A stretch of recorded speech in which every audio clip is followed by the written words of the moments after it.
Hey everybody, Mike B here with a gardening video, the first one of the year. I'm about a week later than I'd like to have started the seeds, but I'm done shooting Reveille, and I guess we're going to have to deal with being a week late. It really won't matter that much. So the reason I'm starting my seeds inside for my garden is because I live in zone 3, and if you know what that means that I don't have very long of a growing season, so I need to start all the tropical plants like tomatoes, peppers, cabbage, Brussels sprouts, etc., indoors, so they can get big enough to be planted out in the soil when there's no threat of frost towards the end of May. So I'm going to be showing you my process. It's pretty simple. I learned this from my grandmother, and my mother has this knowledge too and passed it down. So I've been gardening basically my entire life, and it's kind of fun to have my own little plot of land to do it on now. So I'll be doing probably tomatoes and peppers in this video. We'll see what else we can come up with, but I'll show you my process and kind of explain as I'm going through, and it should be fun. So let's get to it. So I'll be starting with peppers, right? And so I just get this back to the roots, or back to whatever, natural organic 3-in-1 seed starting mix. You can get that at Wally World. That's where I got some of this stuff. Other things I've had, and I like to get my seeds from Seed Savers Exchange, because it's all heirloom stuff. So you can just, once you buy them, you save the seeds if you get a decent crop, and you can keep planting them. And they have really good stuff. It's very renewable. They have a program where you can, turn in seeds and trade them with people. I really like them. That's what I've been using for years. I really like heirloom stuff. I don't like being able to only plant things once. I like being able to save seeds and go on the next year. So I've got some cayenne peppers, jalapenos, which are jalapenos without the bite. They taste just like jalapenos. They just aren't as spicy. So for some people that I have in my life that don't like spicy food, I'm going to grow these. And let's see. So I've got some Thai chilies right here. They're bigger. I like to dry these and use these in recipes throughout the year. Plus they're super healthy, a lot of vitamin C. And then I'm going to do some sweet Italian peppers for making tomato sauce and other various recipes like that. So that's probably what I'm going to do this year for peppers. I might do a habanero plant just to have some heat when I make salsa and stuff, but we'll get to that. So I think first we're going to start out with cayenne peppers. Grew some of these last year and they actually went pretty well. So I got these little biodegradable pots because I'm lazy, first of all, and second, they're the right size. I like to get the 3-inch pots for starting seeds, so you don't have to transplant them out of the seedling things, and the roots are free to grow. And the roots, you can just plant these when we actually go to plant them in May.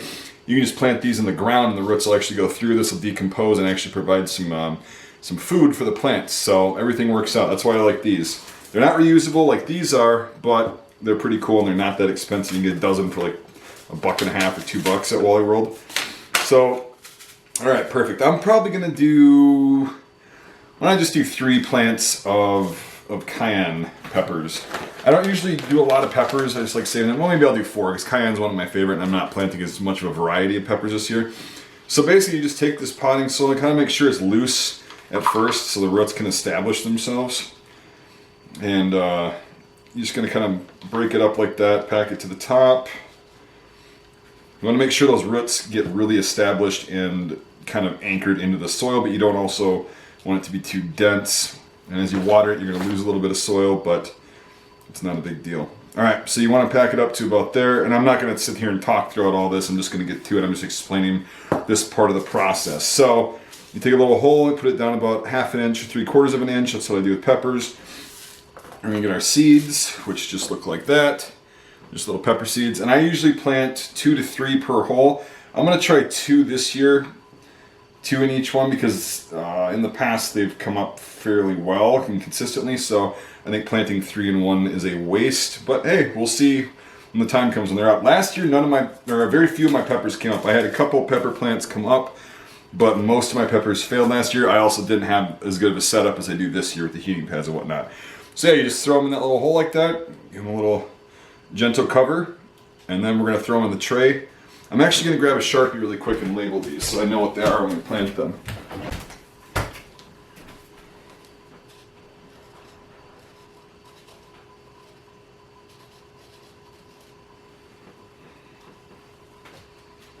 Okay. All right, off we go.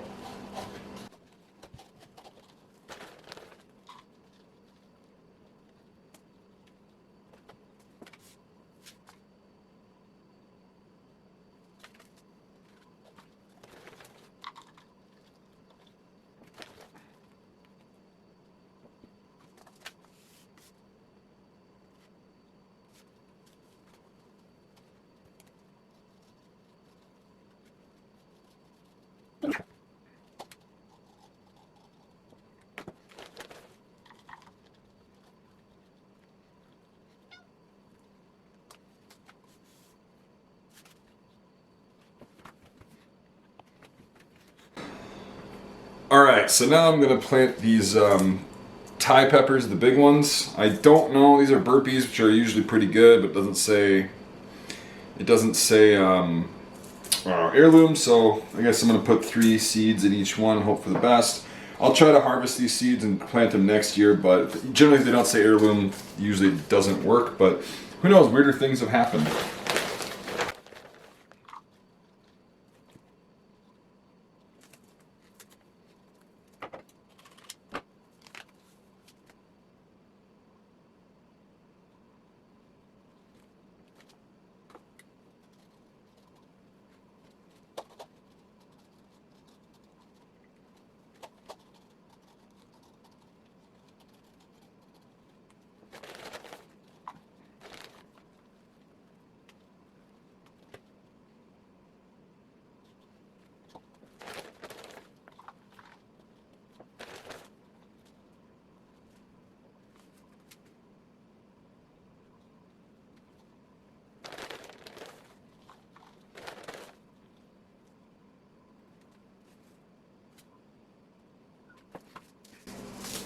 Alright, now we're on to the nadapinos.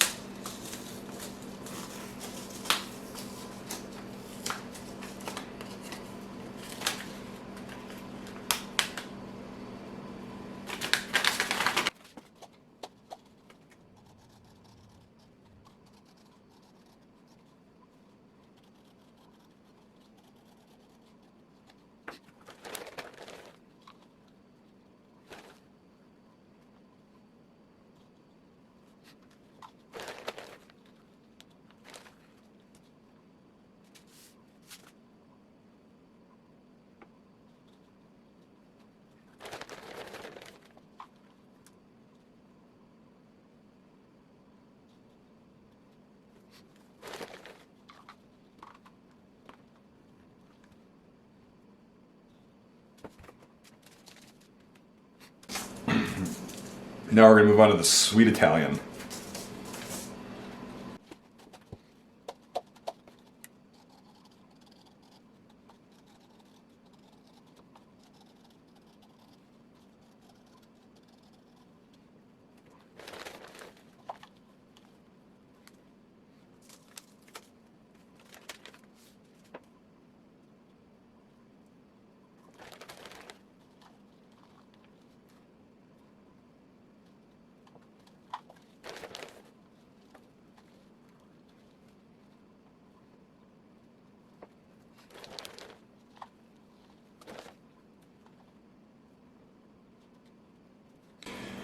Alright, so we've got 2 spots left in here for peppers. I think I'm just going to do 1 tray of peppers this year. I believe I'm going to grab some habaneros and see what else we can find in the drawer. Yeah, I guess I'll just do two little pots of red habaneros. These are really hot, so a little goes a long way. Don't really need that many of these. I usually use them. This is like my absolute limit for eating raw hot peppers is a habanero. They're very, very spicy. I know a lot of you were like, oh, they're not bad. Well, you built up a tolerance more than most people in the world have. So habaneros have got some heat, but they taste really good. So it's good to put them in stuff to mix them in, you know, like a salsa or a sauce or something like that.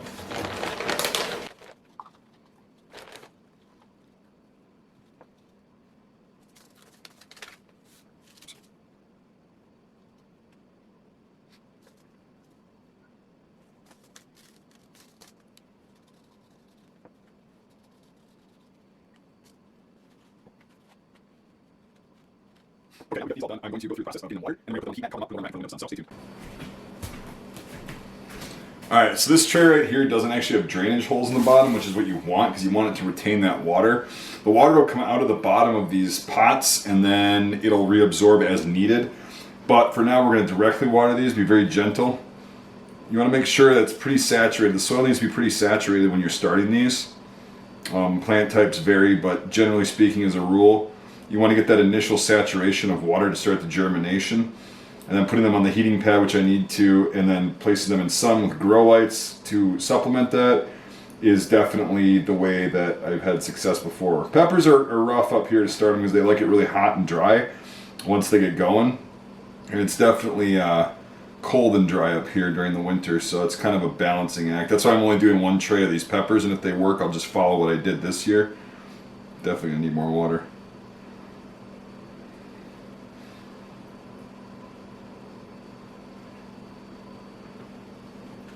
All right, I'll be back.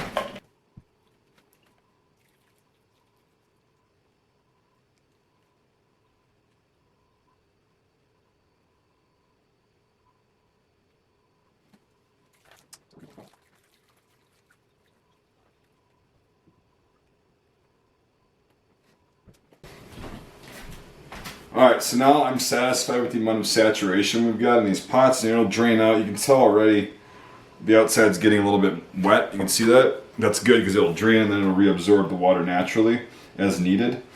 So now we're going to put these on the growing rack, which I have. It's got, you'll see.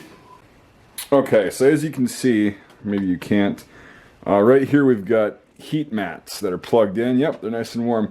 And then above this we've got some grow lights. You can see them on the bottom of this rack. Got these zip tied onto there. They really help for at night to give them more light, and these lights came very highly recommended. So I'm going to actually place this tray where it gets the most sun, because these are peppers and they like it really hot. They need a lot of sun, especially when they're starting. So I'm going to actually place it right here on that mat, and then we're going to get a cover for it, and I'm going to vent it just a little bit in the top. See how you can adjust the amount of, oh, that's two of them, whoops. I'm wondering why it wasn't open. You can adjust the vents right here to see, you know, there's more ventilation. We want it to just be a little bit at first when they're starting. You want to keep it kind of moist, so there's a lot of moisture in there. And I know there's moisture in there. Kind of redundant, but whatever, we'll go with it. Hopefully this will fit. Yep. So then we're just gonna, I know I'm standing in front of the camera. All I'm doing is putting a lid on these guys. Come on, baby. Cooperate. Please be nice. All right, so we've got that nice and sealed up now. Again, it's just open a little bit. Here, let me tilt this up so you can see. I know the lighting's not great. The sun's out right now and it's kind of coming in. But you get the picture, right? So those are going to stay on the heating mat right there. And then when I need to maintain them, I'll have a watering can, a proper watering can, and I'm just going to let these guys sit until they start sprouting. And then when they start sprouting, what you do is, the reason I planted a couple in each one is you want to take the strongest plant when they get to be about, oh, I don't know, 3 or 4 inches high. You want to take the stronger of the 2 or 3 plants, and then you want to keep that one and you want to cull the rest of them. So that means cut them, for those of you guys that don't know that. Kill them, basically. And then let the strongest one be the one that survives. That's kind of how nature goes. So like it or hate it, it's the way it is. Anyway, I'm going to get planting some tomatoes and repeat this process a bunch of times. Stay tuned.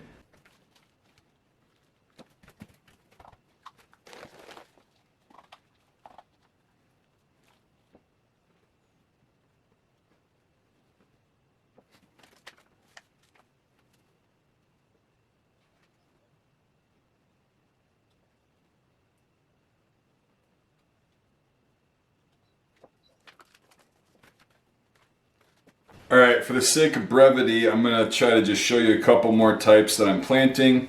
I know they're just seed packets. This one's the heart-shaped paste tomato, which I think is called a Hungarian paste tomato or something like that. These grew really well last year. These are seeds that I saved, as well as these. I've got Roma seeds. I got lazy and just threw them on a paper towel. I've been planting a bunch of Romas. Romas are like the staple of every kind of tomato sauce or tomato anything, in my opinion. And then I've got John Bears, which are like the nice, perfect apple-shaped and sized, perfectly round tomatoes. Very easy to skin if you want to make diced tomatoes, because you have to peel them. You know, you have to blanch them and then peel them. And it's a big pain in the ass on the bigger ones that have a lot of deformities to them, and they're really oddly shaped. John Bears, flavor-wise, are extremely good. It's like the universal tomato, period, for eating whatever. Romas are a little bit thicker. John Bears are what gives it a little bit more juice and kind of that sweeter / tangy flavor. So those are the 3 I'm going to be planting. I'm going to be planting probably 6 of each, and we'll go from there. Alright, so now I'm going to do a little experiment. I got all the tomatoes planted. I got 24 or 32 plants, something like that, planted. 24 or 30 plants. I can math. Anyway, I'm going to try ground cherries this year. I'm just going to plant 3 of these guys just to kind of see how they go and if they taste good. If they don't taste good, my neighbor will probably eat them. Loves vegetables and fruits of all kinds. But I heard good things about these, so I'm going to give this a go this year. So let's see what the seeds look like. Very little. Jeez.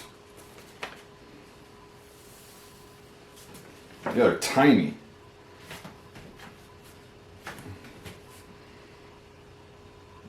Probably can't see, but yeah, they're very little. Alright, so I'm just going to put a few in each one.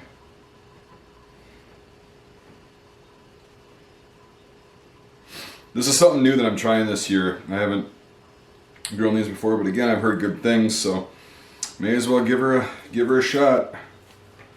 The seeds back. You got a lot of seeds for not a lot of money. Alright. So now we got this tray full of tomatoes and half the other trays full of tomatoes. Now we're going to do our like cruciferous vegetable tray after this. Alright, so now we're going to start on the cruciferous stuff. I'm going to plant a decent amount of cabbage. I like to make sauerkraut. I like to eat cabbage with stews and stuff like that, especially in the fall when these are going to be coming ready to pick. So I'm doing 6 heads of cabbage. I know it's not that much, but there's only 2 of us here. And I can make sauerkraut and store a lot of that over the winter. It has to be. I like to have it in the fridge so I don't have to can it and kill all the probiotics and whatnot. So I'm going to do 6 of these real quick.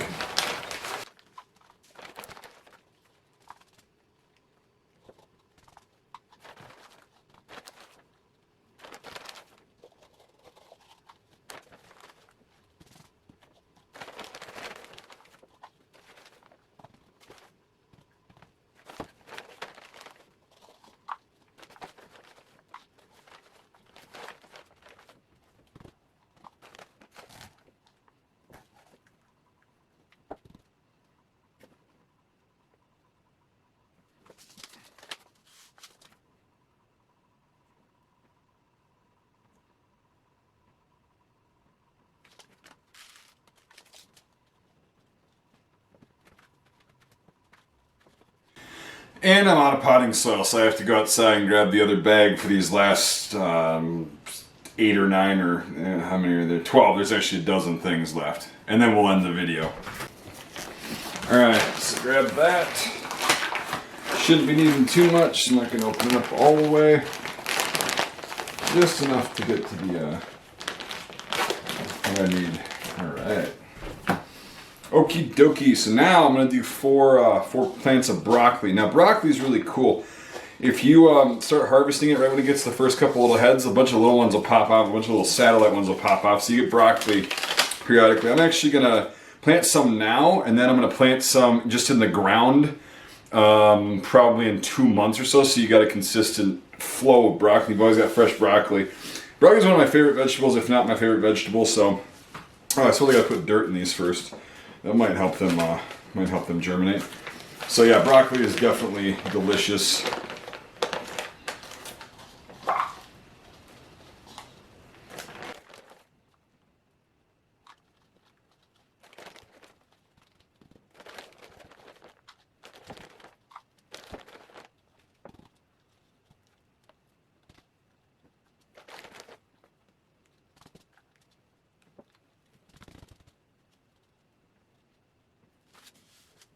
Broccoli seems like a lot of especially the small sears, but there is something flaxseed kind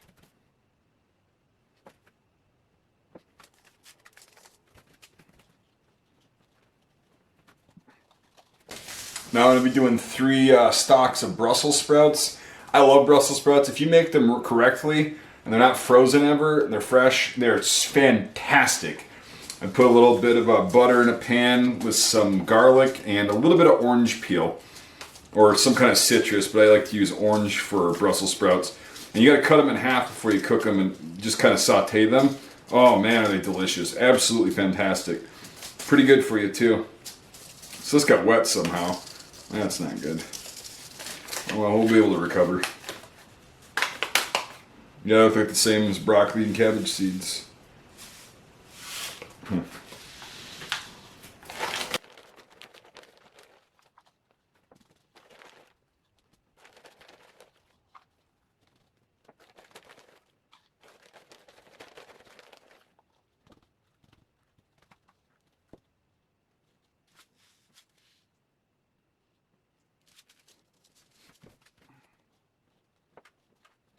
Now I'm only doing 3 stalks of those because you actually get quite a bit. I don't know if you've ever seen Brussels sprouts, but they're like a huge stalk that grows with a bunch of sprouts on them. So you get quite a bit. I don't generally like to blanch them and freeze them, so I'll just eat them fresh. And 3 stalks is plenty for 2 people for several meals. So, okay. Now I'm going to do just 2 plants of eggplant. Because I use these for a couple recipes, and of course every time you grow your own it's better. You can harvest them earlier when they're smaller and better and less bitter. But eggplant's not something I generally eat. It's just a few recipes that I want to make in the fall in kind of a stew. I learned how to make this stew in Iraq that requires eggplant. Eggplant parmesan is really good too. So that's why I'm only going to do 2 hills of these. But they're still really good to have, and they grow pretty well up here.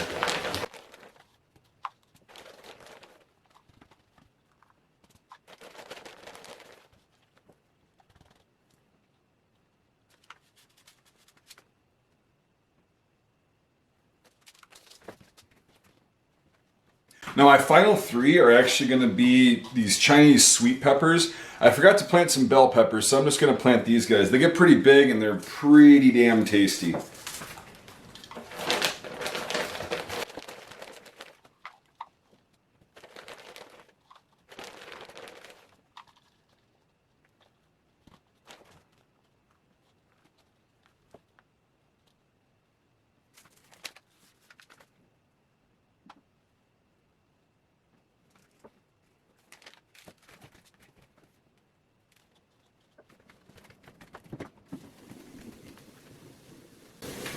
Well, that about does it. Wraps are all up. So I'm going to go ahead and give these a watering, throw them on the rack. I'm going to give you a final view of the growing rack. I didn't plant as much as last year, but that's okay.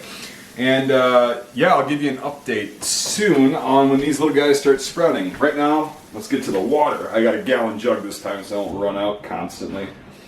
But yeah, same thing. You just want to saturate all these. Try not to stir up the seeds too much, so I water around the center until they kind of flow up like that. If you can see that, I'm not sure. And again, these natural pots are really, really handy in more than one way. These will provide all that drainage you need and whatnot.